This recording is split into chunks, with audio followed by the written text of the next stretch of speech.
In the vast, sun-scorched landscapes of the Sahel, a hidden treasure lies buried beneath the ochre sands. This is Niger, a nation defined by its arid beauty and its remarkable geological wealth. For decades, this land has been a source of one of the world's most powerful elements, uranium. Discovered here in the late 1950s, this radioactive metal has been extracted from the earth, destined for far-off lands to fuel nuclear reactors. The process of unearthing this potent element has left an indelible mark on the environment. Uranium mining is an intensely thirsty industry, a difficult truth in one of the driest regions on our planet. It requires vast quantities of water, drawn from ancient aquifers that lie deep underground. These precious water reserves, which local communities and pastoralists depend on for their survival, are being depleted at an alarming rate. Beyond the consumption of water, the legacy of mining presents another, more insidious threat: pollution. Over many years, enormous piles of leftover rock and mill tailings containing low levels of radioactivity have accumulated.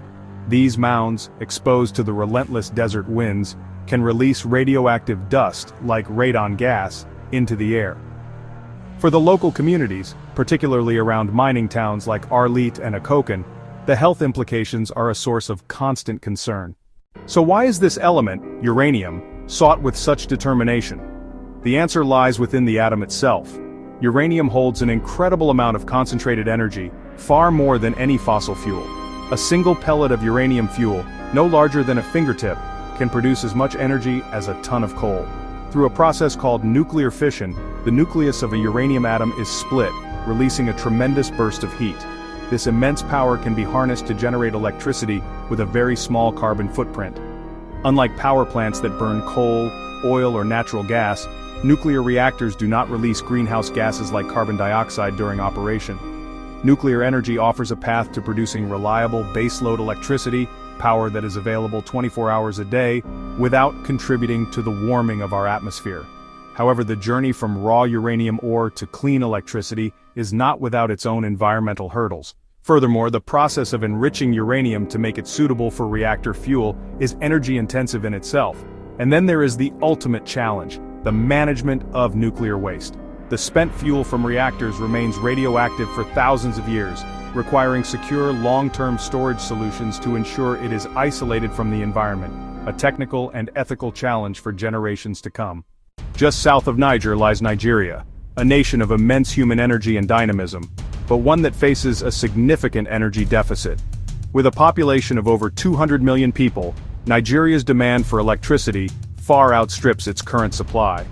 Frequent power outages hamper economic growth, affect the quality of life, and force many to rely on expensive and polluting diesel generators. Herein lies the potential for a remarkable synergy. Niger possesses the raw material, the uranium, but lacks the large-scale industrial capacity and financial resources to build its own nuclear power program. Nigeria, conversely, has the economic scale, the pressing demand, and the stated ambition to develop nuclear energy.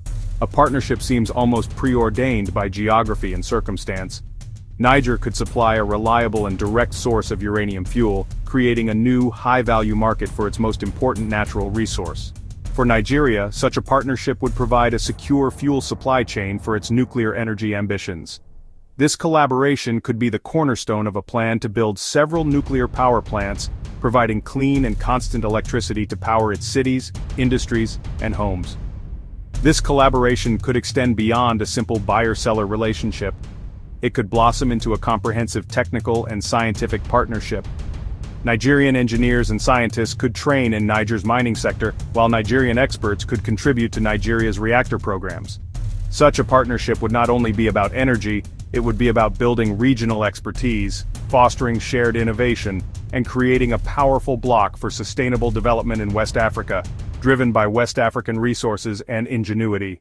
Embarking on such an ambitious journey requires a clear-eyed view of the potential risks. The environmental and health concerns associated with uranium mining in Niger cannot be ignored or repeated. A new partnership must place the well-being of local communities and the protection of the environment at its absolute core. This means implementing the highest international standards for mining operations. It requires stringent regulations on water use, the safe management of tailings, and continuous monitoring of air, water, and soil quality to prevent the contamination that has marked the industry's past. The health of the people must be a paramount priority. Any future development must include comprehensive health services for mining communities, with regular screenings and treatment for radiation-related illnesses. A portion of the revenue generated from the uranium trade must be directly invested back into these communities, funding schools, clean water infrastructure, and sustainable local economies that can thrive long after the mines have closed. Furthermore, Nigeria, as the recipient of this uranium, must commit to the highest possible standards of nuclear safety and security. This involves creating a robust and independent regulatory body, responsible for overseeing the entire nuclear life cycle, from reactor construction and operation to the final disposal of waste. Transparency will be key.